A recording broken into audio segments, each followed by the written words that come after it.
Assalamualaikum warahmatullahi wabarakatuh. Halo, perkenalkan, nama saya Maulida Fitria, mahasiswi semester 6, jurusan Bahasa dan Sastra Arab, Fakultas Adab dan Humaniora, Universitas Islam Negeri Syarif Hidayatullah Jakarta. Pada kesempatan kali ini, saya akan berbagi pengetahuan mengenai aksara Arab dan turunannya yang ada di Nusantara. Video ini dibuat dalam rangka memenuhi tugas pada mata kuliah Kodikologi di program studi Bahasa dan Sastra Arab Fakultas Adab dan Humaniora UIN Syarif Hidayatullah Jakarta yang diampu oleh Bapak Muhammad Nida Fadlan MHum. Namun, sebelum itu saya ingin mengajak teman-teman untuk membahas terlebih dahulu sekilas tentang kodikologi. Kodikologi adalah ilmu yang mempelajari naskah dan bukan mempelajari apa yang tertulis dalam naskah tersebut. Karenanya, cakupan kajian kodikologi jauh lebih luas daripada hanya sekadar teks, yakni mencakup sejarah naskah, skriptorium naskah, katalogisasi naskah, bahan, usia, juga penulisan naskah. Oleh karena itu, pembahasan mengenai aksara Arab dan turunannya yang ada di Nusantara ini pun termasuk pada ruang lingkup kodikologi. Nah teman-teman, setelah kita membahas sekilas tentang kodikologi, yuk simak baik-baik pembahasan selanjutnya. Nusantara merupakan suatu istilah yang secara historis ditujukan pada wilayah-wilayah yang memiliki tutur bahasa Melayu di dalamnya.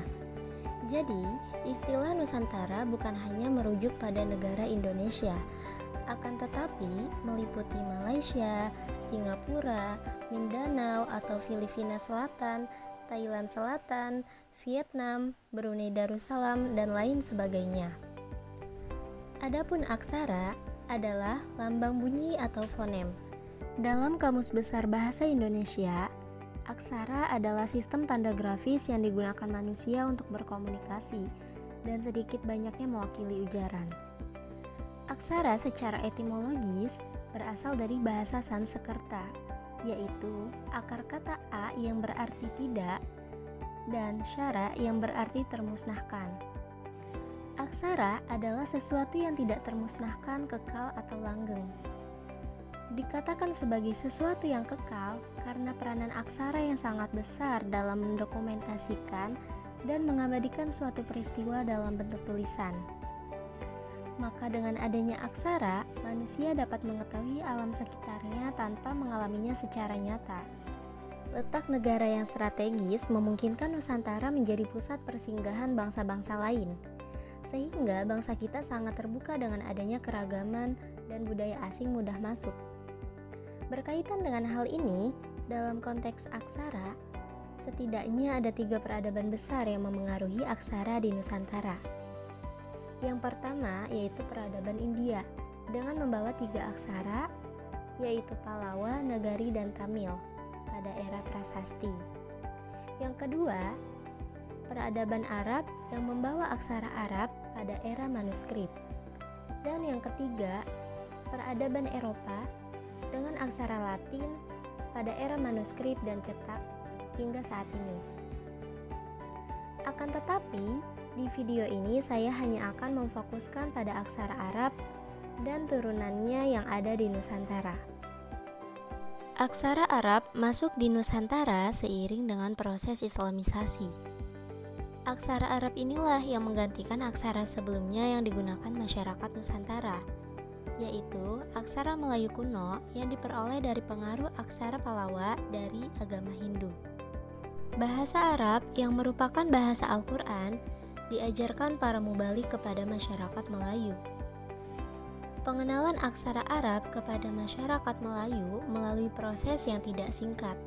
Pada abad ketiga Hijriah, tulisan Arab telah terukir pada batu nisan di Kedah, yakni batu nisan yang bertuliskan nama Syekh Abdul Qadir bin Husain Shah Alam yang berangka tahun 290 Hijriah atau sekitar tahun 910 Masehi.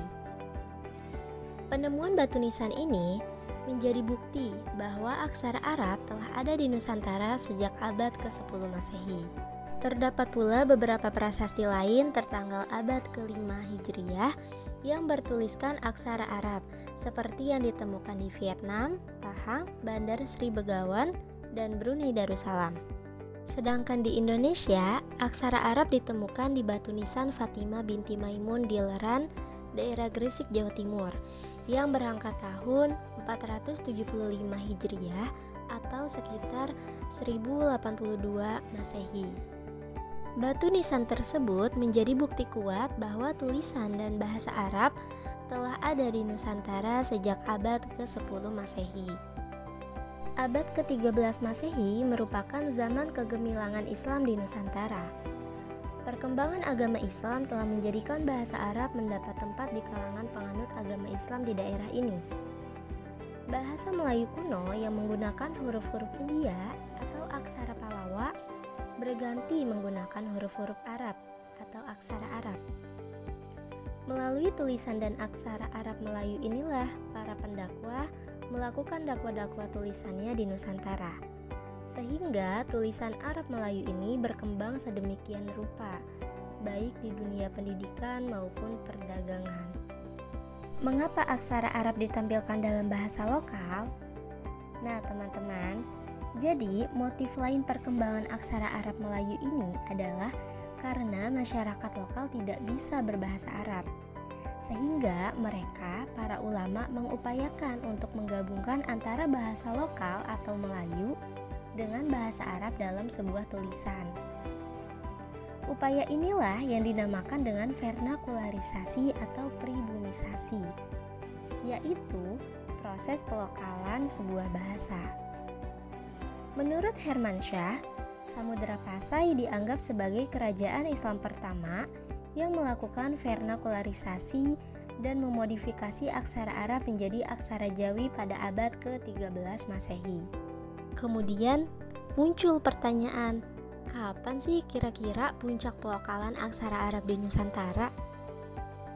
Puncak pelokalan aksara Arab di Nusantara terjadi pada abad ke-17 sampai ke-19 Masehi.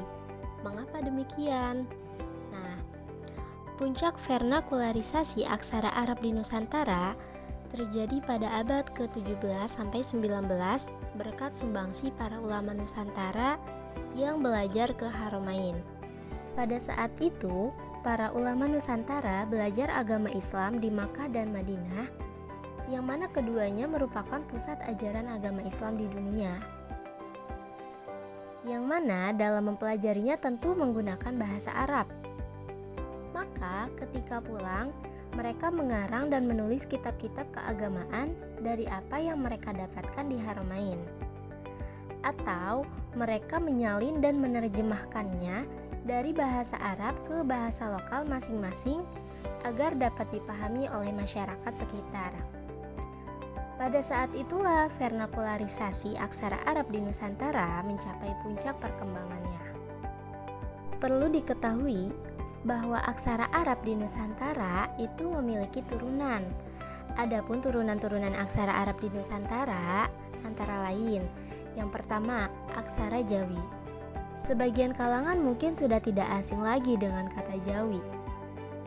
Namun, bagi sebagian kalangan awam, kata Jawi terkadang langsung mengingatkan kita dengan suatu wilayah tertentu di Nusantara, yakni Pulau Jawa.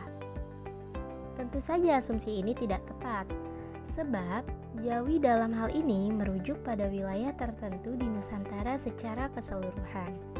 Demikian halnya dalam konteks tulisan.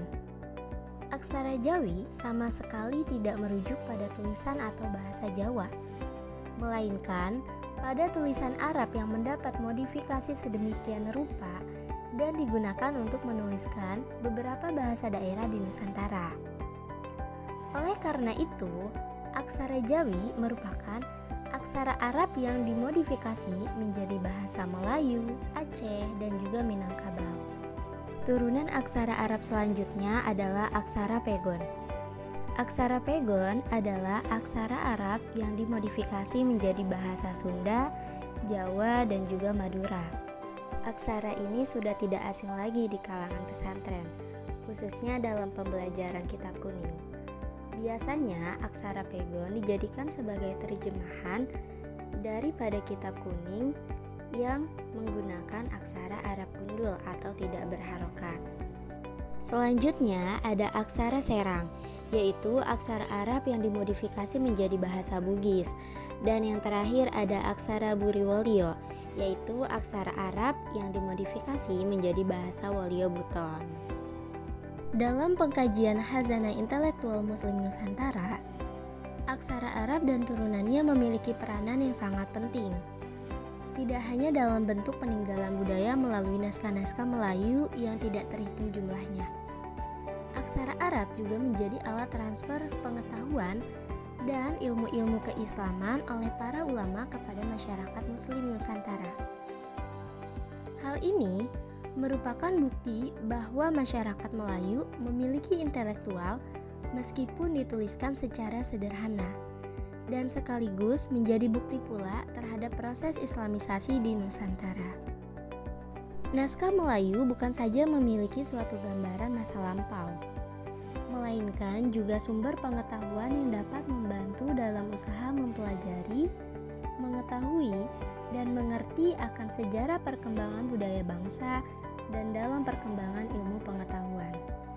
Akan tetapi sangat disayangkan, aksara Arab dan turunannya saat ini berada dalam tahap yang sangat mengkhawatirkan. Jika dahulu aksara Arab Melayu sempat menjadi tulisan resmi di Nusantara, eksistensinya telah terkalahkan dan sekarang tergantikan dengan adanya tulisan Latin. Oleh karena itu, melalui video ini diharapkan para pengkaji, peneliti, dan pemerintah, khususnya juga kita sebagai mahasiswa, untuk memperhatikan secara saksama terhadap kelestarian dan kemanfaatan aksara Arab yang menjadi khazanah intelektual Nusantara. Demikian yang dapat saya sampaikan mengenai aksara Arab dan turunannya yang ada di Nusantara. Nah, bagi teman-teman yang ingin mengetahui lebih jauh terkait informasi dan wawasan tentang ilmu kodikologi, kalian dapat mengunjungi kanal YouTube Cinta Manuskrip Nusantara yang dikelola langsung oleh dosen kami, yaitu Bapak Muhammad Ridha Fadlan M.Hum. Di sana kalian akan mendapatkan banyak sekali informasi mengenai ilmu kodikologi dan ruang lingkupnya, yang mana termasuk juga aksara Arab ini teman-teman, yang tentunya akan sangat bermanfaat bagi kalian. Mungkin cukup sekian dari saya, kurang lebihnya mohon dimaafkan, dan tentunya saya juga sangat terbuka untuk menerima kritik dan saran dari teman-teman sekalian. Wassalamualaikum warahmatullahi wabarakatuh. See you.